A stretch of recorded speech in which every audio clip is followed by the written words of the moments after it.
Hello friends, welcome to my YouTube channel learning is fun. Friends, इसके पहले भी मैंने आपको एक्टिव और पैसिव के वॉइस के बारे में बोला था, तो उसमें मैंने सेंटेंस स्ट्रक्चर के साथ पूरे डिटेल में मैंने समझाया था। आज के इस टॉपिक में एक्टिव पैसिव को ही पार्ट 2 आप मान लीजिए, इसको पार्ट 2 ले लेते हैं, जिसमें मैं आपको बताती हूँ कि एक्टिव पैसिव का यूसेज कैसे होता है। यानी अगर कोई सेंटेंस दिया है तो उसको हम चेंज कैसे करेंगे। चलिए, इसको मैं बोलने से पहले आपको रिक्वेस्ट करती हूँ, अगर आपको मेरा वीडियो पसंद आ रहा है तो लाइक, शेयर और सब्सक्राइब करना बिल्कुल ना भूलें। चलिए, आज मैं बताती हूँ कि कैसे करते हैं। जैसे फर्स्ट वाला एक सेंटेंस मैंने कुछ एग्जाम्पल्स लिया है, तो उसको मैं वन बाय वन आपको करके बताती हूँ। फर्स्ट वाला, a dog bit the boy. तो अगर जैसे हम कोई भी सेंटेंस लेते हैं, जैसे ये, a dog bit the boy. अभी अगर यही सेंटेंस दे दिया है जिसको बोला गया है कि change from active to passive, ऐसा अगर बता दिया आपको, जैसे एग्ज़ाम्स में भी आता है, कंपेटिटिव एग्ज़ाम बहुत सारे इसमें आते हैं, तो उसमें करना कैसा है। तो उसको करने के लिए सबसे पहले हमारा जो रूल है दैट इज़ कि हमें ये पहचानना है कि ये सेंटेंस कौन से टेंस में आता है। तो हमको पता करने के लिए क्या करना पड़ेगा, सबसे पहले हमें जो है उसका वर्ब खोजना है। वर्ब यानी काम क्या हो रहा है। तो यहाँ पे है a dog bit the boy. तो बिट जो है वो है वर्ब। तो ये वर्ब हमें देखना है कि कौन से फॉर्म में है। तो यहाँ पे वर्ब जो है it is in second form में है। तो इससे मुझे ये पता चलेगा। और यहाँ पे दूसरा है कि हमें ये देखना है कि सब्जेक्ट क्या है। सब्जेक्ट क्या है, अ डॉग। सब्जेक्ट यानी जिसके बारे में मैं बोल रही हूँ, ये सब्जेक्ट हो गया मेरा। सब्जेक्ट और वर्ब के बीच में कोई भी हेल्पिंग वर्ब नहीं है, तो इसका मतलब है ये सिंपल में आएगा। अब सिंपल का पास्ट या प्रेजेंट देखने के लिए मुझे वर्ब को देखना है। यहाँ पे वर्ब जो है सेकंड फॉर्म में है, तो इसीलिए ये, क्योंकि ये सिंपल है और पास्ट है, तो ये क्या हो जाएगा, सिंपल पास्ट टेंस हो जाएगा। तो सिंपल पास्ट टेंस का जब मैं एक्टिव से, ये एक्टिव का सेंटेंस है, एक्टिव से पैसिव में करूँगी तो मुझे सिंपल को कंटिन्यूअस या परफेक्ट ऐसा चेंज नहीं करना है। सिंपल पास्ट में ही रहेगा। तो आप अगर मेरा पहला वीडियो देखे होंगे, उनमें मैंने आपको बताया था कि सिंपल पास्ट का सेंटेंस स्ट्रक्चर क्या है। अगर आपने नहीं देखा होगा तो आप प्लीज़ मेरा उस वीडियो को ज़रूर देख ले, एक्टिव पैसिव पार्ट 1। ठीक है। सिंपल पास्ट का सेंटेंस स्ट्रक्चर जो था, जैसे इसको मुझे चेंज करना है तो इसका सेंटेंस स्ट्रक्चर हो जाएगा subject plus was were plus V3 plus by plus object. मतलब ये वाले सेंटेंस को मुझे इस वाले में लाना है। ये पैसिव का सेंटेंस स्ट्रक्चर है, तो इसमें मुझे लाना है। तो क्या करना पड़ेगा मुझे, अब देखिए यहाँ पे सब्जेक्ट लिखा है, तो यहाँ पे मैंने आपको सब्जेक्ट बताया और ये हो जाएगा। तो ये यहाँ पे देखिए ये क्या हो जाएगा, ये हमारा ऑब्जेक्ट है, ऑब्जेक्ट।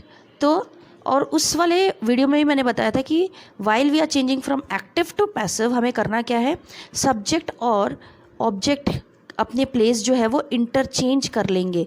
यानी अ डॉग पीछे चला जाएगा, द बॉय जो है वो सामने आ जाएगा। A dog bit the boy मतलब एक कुत्ते ने एक लड़के को काटा है, ये पास्ट का है। तो अब इसको मैं चेंज करूँगी, तो यहाँ पे मैंने सब्जेक्ट लिखा है। प्लीज़ फिर से मैं बता रही हूँ, कंफ्यूज मत होइए। ये सब्जेक्ट मतलब ये नहीं है, ये सब्जेक्ट मतलब ये जो हमारा सेंटेंस दिया है, इस सेंटेंस का जो ऑब्जेक्ट है वो यहाँ का सब्जेक्ट बन जाएगा। ठीक है। तो यहाँ पे मैं क्या लिखूँगी, द बॉय। सब्जेक्ट मुझे क्या हो जाएगा, द बॉय। वॉज वर्ब में से मेरे को वॉज लिखना है, क्योंकि सब्जेक्ट जो है यहाँ पे क्या है, सिंगुलर है, तो वॉज आएगा। वर्ब कब लगता है, जब एक से ज़्यादा है। द बॉय वॉज, V3 क्या हो जाएगा, बिट का मेरा V3 हो जाएगा बिटन। बिटन अ डॉग। देखिए मैंने कुछ नहीं किया, खाली सेंटेंस स्ट्रक्चर में मैंने इसको बिठा दिया। Subject the boy, was verb में से मैंने वॉज लिया, V3 हमारा बिटन है। बिट जो V1 है इसका क्या होता है, बाइट, BITE, बाइट, ये हमारा V1 है। और V2 क्या हो जाएगा, बिट, और जो V3 है वो बिटन। तो ये हमारा सेंटेंस देखिए कितने आराम से चेंज हो गया। अब मैं आप दूसरा सेंटेंस लेती हूँ। ये फर्स्ट सेंटेंस मैंने किया, ये सेकंड सेंटेंस है, the young man made a disturbance at the meeting. ये हमारा सेंटेंस है, सोचिए आपको दिया है तो आप कैसे चेंज करेंगे। अगेन सेम प्रोसीजर है, मुझे पहले ये सब्जेक्ट को अंडरलाइन करना है। मैं यहाँ पे यंग मैन की बात कर रही हूँ, तो the young man is the subject, ये सब्जेक्ट हो जाएगा हमारा। और यहाँ पे वर्ब, काम क्या हो रहा है, द यंग मैन मेड, काम बनाने का काम हो रहा है, तो ये क्या हो जाएगा, वी। लेकिन अब देखना है कि वी फर्स्ट फॉर्म में है कि सेकंड फॉर्म में है। इसका जो फर्स्ट फॉर्म होता है वो MAKE, मेक होता है। मेक का पास्ट V2, यानी ये मेड है, V2 है। और दूसरा क्या है, ये जो हमारा बाकी है ये रिमेनिंग पार्ट ऑफ सेंटेंस, ये हमारा the young man made a disturbance at the meeting, ये हमारा रिमेनिंग पार्ट आ जाएगा। तो यहाँ पे हमें देखिए इतने बड़े में हम ऑब्जेक्ट क्या देखेंगे। अब ऑब्जेक्ट देखने के लिए पहले मुझे वर्ब को देखना है, दैट इज़ मेड। अब मुझे क्वेश्चन करना है मेड यानी बनाया, क्या बनाया, क्या किया, उसका जो भी आंसर होगा वो उसका ऑब्जेक्ट हो जाएगा। क्या बनाया, यहाँ पे डिस्टर्बेंस किया, तो डिस्टर्बेंस हमारा ऑब्जेक्ट हो जाएगा, ठीक है। और डिस्टर्बेंस ऑब्जेक्ट है। अब एट द मीटिंग, ये हमारा रिमेनिंग पार्ट हो जाएगा,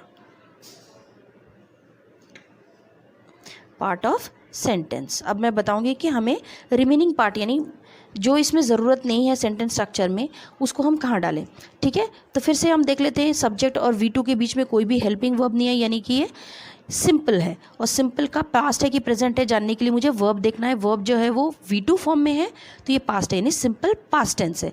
इसको फिर से देखिए, वही सेंटेंस, सेम सेंटेंस स्ट्रक्चर है सिंपल पास्ट का, subject plus was verb plus V3 plus bye plus object. तो यहाँ पे सब्जेक्ट हमारा क्या है, फिर से बता रही हूँ, कन्फ्यूज मत होइए। सब्जेक्ट यानी हमारा ऑब्जेक्ट, तो ऑब्जेक्ट क्या मैंने बताया था, अ डिस्टर्बेंस। तो मैं यहाँ क्या करूँगी, अ डिस्टर्बेंस,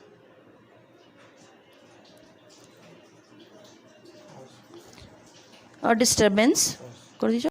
डिस्टर्बेंस हमारा ऑब्जेक्ट हो जाएगा। सब्जेक्ट देखिए, सब्जेक्ट यानी ऑब्जेक्ट और डिस्टर्बेंस, उसके बाद वॉज वर्ब में क्या हो जाएगा, यहाँ पे मेरे को लिखना है अ डिस्टर्बेंस है, यानी ये सिंगुलर आ जा रहा है, तो सिंगुलर है तो मुझे क्या लिखना है, वॉज। और डिस्टर्बेंस वॉज, उसके बाद क्या है, मुझे V3 लेना है। तो मेक जो है वो V1 था, इसका V2 मेड ही रहता है और V3 भी मेड ही होता है, तो क्या हो जाएगा V3 मेरा। और डिस्टर्बेंस वॉज मेड,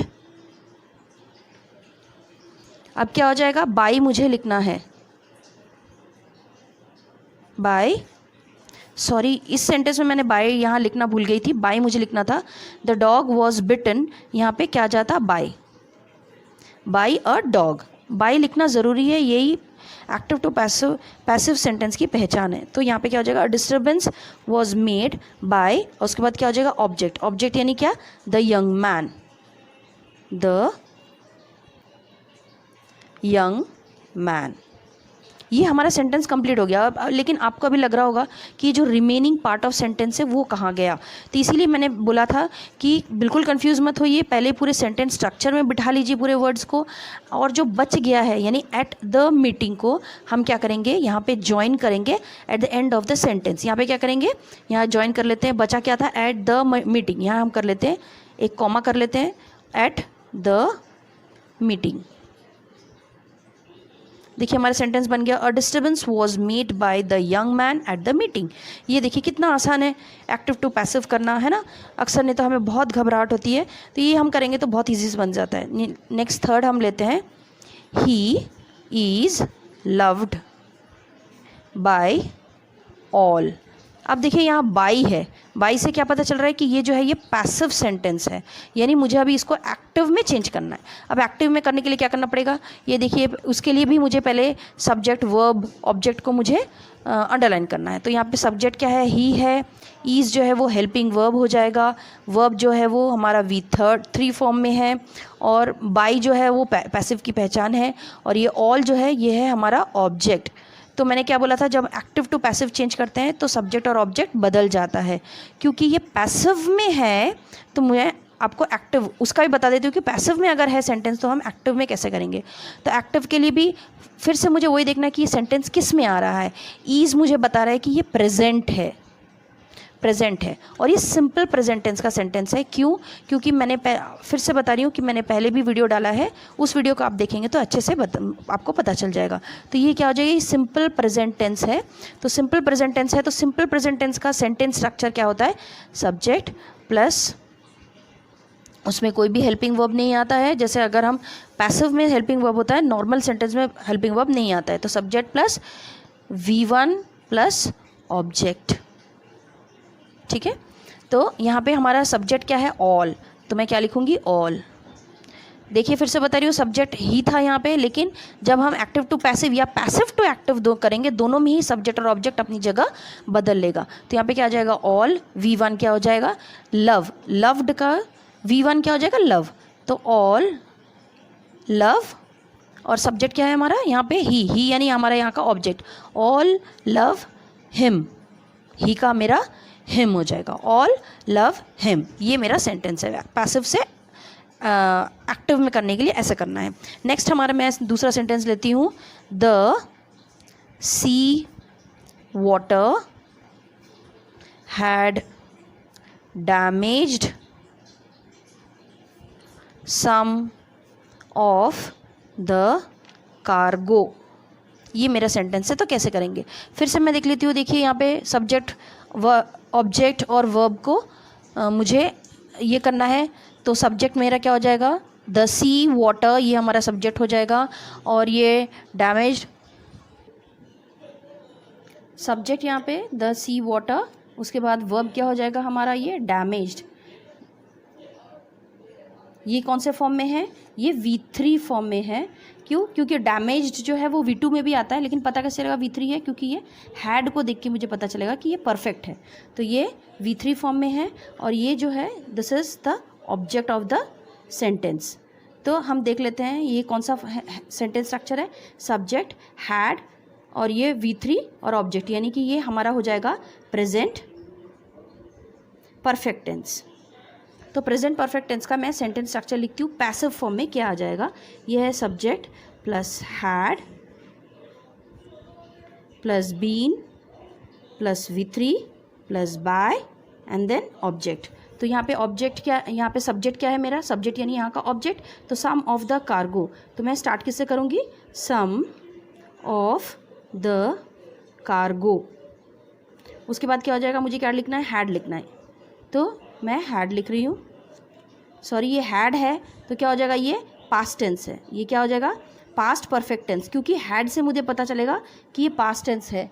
अगर ये हैड की जगह पे हैव या हैज़ आता तो ये प्रेजेंट टेंस होता। हैड है इसलिए ये पास्ट टेंस है। तो पास्ट परफेक्ट का सेंटेंस स्ट्रक्चर ये है। तो सम ऑफ द कार्गो, हैड मुझे लिखना था, हैड लिख लिया। उसके बाद क्या हो जाएगा, बीन, उसके बाद क्या हो जाएगा V3, V in third form, यानी डैमेज, वी क्या है यहाँ पे, डैमेज। तो डैमेज का V3 फॉर्म डैमेज्ड ही है, तो हैड बीन डैमेज्ड, फिर डैमेज्ड। उसके बाद मुझे क्या लिखना है, V3 के बाद बाय, बाय, और उसके बाद ऑब्जेक्ट, ऑब्जेक्ट क्या है, यानी कि यहाँ का सब्जेक्ट द सी वाटर। देखिए कितना इजी हो जा रहा है ना, so easy to make from change from active to passive. तो नेक्स्ट हम लेते हैं people, fifth sentence, people will soon forget it. चलिए इसका देखते हैं, सब्जेक्ट क्या, किसके बारे में बात कर रहे हैं, पीपल की बात कर रहे हैं। तो सब्जेक्ट इज पीपल, फिर क्या हो जाएगा, फॉरगेट, फॉरगेट जो है वो वी फर्स्ट फॉर्म में है, और इट जो है वो ऑब्जेक्ट है मेरा। अब देखिए सब्जेक्ट और वर्ब के बीच में मेरा क्या आ गया, विल। विल से मैंने पहले सेंटेंस में भी बताया था, पहले वीडियोस में भी बताया था कि विल, शैल विल किस में लगता है, फ्यूचर में लगता है। ये मस्ट है, फ्यूचर यानी कोई भी टेंस को, सेंटेंस को फ्यूचर में बनाने के लिए, तो ये फ्यूचर टेंस है। और बीच में क्योंकि कोई भी हेल्पिंग वर्ब नहीं लगा है, तो ये क्या हो जाएगा, ये सिंपल फ्यूचर टेंस। चलिए तो इसका मैं सेंटेंस स्ट्रक्चर पैसिव फॉर्म में क्या आएगा, मैं लिख के बता रही हूँ, subject plus shall will plus be plus V3 plus by and then object. तो ये मेरा सब्जेक्ट है, ये मेरा ऑब्जेक्ट था। तो ऑब्जेक्ट मैंने पहले भी बताया था, सब्जेक्ट ऑब्जेक्ट इंटरचेंज होगा, तो इट जो है वो सामने आ जाएगा सब्जेक्ट में, इट, इट के साथ शैल या विल क्या लगेगा, विल। मैंने टेंस वाले वीडियो में बताया था कि इट के साथ विल लगता है, तो विल लगेगा, इट विल, एंड देन क्या मुझे लिखना है, B, it will B V3, यानी वी का मुझे थर्ड फॉर्म लिखना है। फॉरगेट का V3 फॉर्म होता है, इसका V2 फॉर्म है, फॉरगेट का फॉरगॉट, और उसका V3 फॉर्म होता है फॉरगॉटन। तो क्या हो जाएगा, it will be forgotten, V3 आ गया। उसके बाद by and then object, object मतलब यहाँ पे पीपल है, तो it will be forgotten by people. Once again मैं बोल रही हूँ, अगर आपको मेरा वीडियो अच्छा लग रहा है, आपको समझ में आ रहा है, तो प्लीज़ लाइक, शेयर और सब्सक्राइब करना बिल्कुल भी ना भूलें। चलिए लास्ट सेंटेंस में लेती हूँ। They opened the theatre only last month. चलिए अब यहाँ पे किसकी बात कर रही हूँ मैं? सब्जेक्ट दे की बात कर रही हूँ। ऑब्जेक्ट क्या है, नहीं सॉरी, वर्ब क्या है यहाँ पे मेरा? ओपनड, और ये सेकंड फॉर्म में ओपनड द थिएटर। ये अब फिर से देखिए यहाँ पे the theatre only last month, इतना बड़ा सेंटेंस में मुझे पता नहीं चल रहा ऑब्जेक्ट क्या है। तो मैंने क्या बोला था उसके लिए? पहले अगर आपको ऑब्जेक्ट देखना है तो पहले आपको वर्ब देखना पड़ेगा। यहाँ पे ओपनड, फिर से क्वेश्चन कीजिए। मैंने पहले ही बताया था व्हाट से क्वेश्चन करते हैं। ओपनड क्या? व्हाट ओपन किया था? द थिएटर, तो ये मेरा ऑब्जेक्ट हो जाएगा। ठीक है, तो ये कौन सा सेंटेंस है? सब्जेक्ट और V2 के बीच में कोई हेल्पिंग वर्ब नहीं है। मतलब अगेन ये किस चीज़ का एग्जाम्पल है? सिंपल पास्ट टेंस का। तो सिंपल पास्ट टेंस का देखिए मैंने यहाँ पे बताया था subject was were V3 by object, इसमें मेरे को चेंज करना है। तो मेरे को सब्जेक्ट लेना है। सब्जेक्ट यानी फिर से बता रही हूँ, बिल्कुल कंफ्यूज मत होइए, बहुत ही आसान है। तो सब्जेक्ट मेरा यहाँ पे दे था, तो मुझे दे नहीं लिखना है। फिर से याद कर लीजिए, मैं बताई थी कि सब्जेक्ट और ऑब्जेक्ट चेंज होते हैं। तो ऑब्जेक्ट मेरा क्या है? The theatre. तो यहाँ पे मैं सब्जेक्ट यानी यहाँ क्या लिखूँगी? The theatre, the theatre. उसके बाद मेरे को वॉज वेयर में से कोई एक को चुनना है। तो थिएटर जो है वो सिंगुलर है, थर्ड पर्सन, तो मैं यहाँ क्या करूँगी? द थिएटर वॉज आ गया। उसके बाद V3 मुझे लिखना है। V3 यानी ओपन। ये V1 जो होता है वो ओपन होता है, V2 ओपनड है, V3 भी ओपनड है। तो क्या हो जाएगा? The theatre was opened, opened. उसके बाद क्या मैंने बोला था? V3 के बाद बाय, तो मैं यहाँ पे बाय लिख लूँगी। और उसके बाद क्या? ऑब्जेक्ट। ऑब्जेक्ट में मतलब यहाँ का सब्जेक्ट, तो ये क्या हो जाएगा? दे। देखिएगा, दे का दे नहीं लिखेगा, दे का मुझे देम लिखना है। तो क्या हो जाएगा? The theatre was opened bye them. I hope you have liked, you have understood my video. मेरे टेक्निक आपको समझ में आया होगा। प्लीज़ मेरे वीडियो को लाइक, शेयर और सब्सक्राइब करना बिल्कुल ना भूलें, और मेरे साथ बिल्कुल बने रहें, जिससे कि मैं आगे भी आपको अच्छे अच्छे और इजी टेक्निक के साथ सब्जेक्ट्स को और इजी बना सकूं, जिससे आप पढ़ाई को बड़े ही इंटरेस्ट के साथ, बहुत ही मज़ा के साथ आप एंजॉय कर सकते हैं। Okay, bye.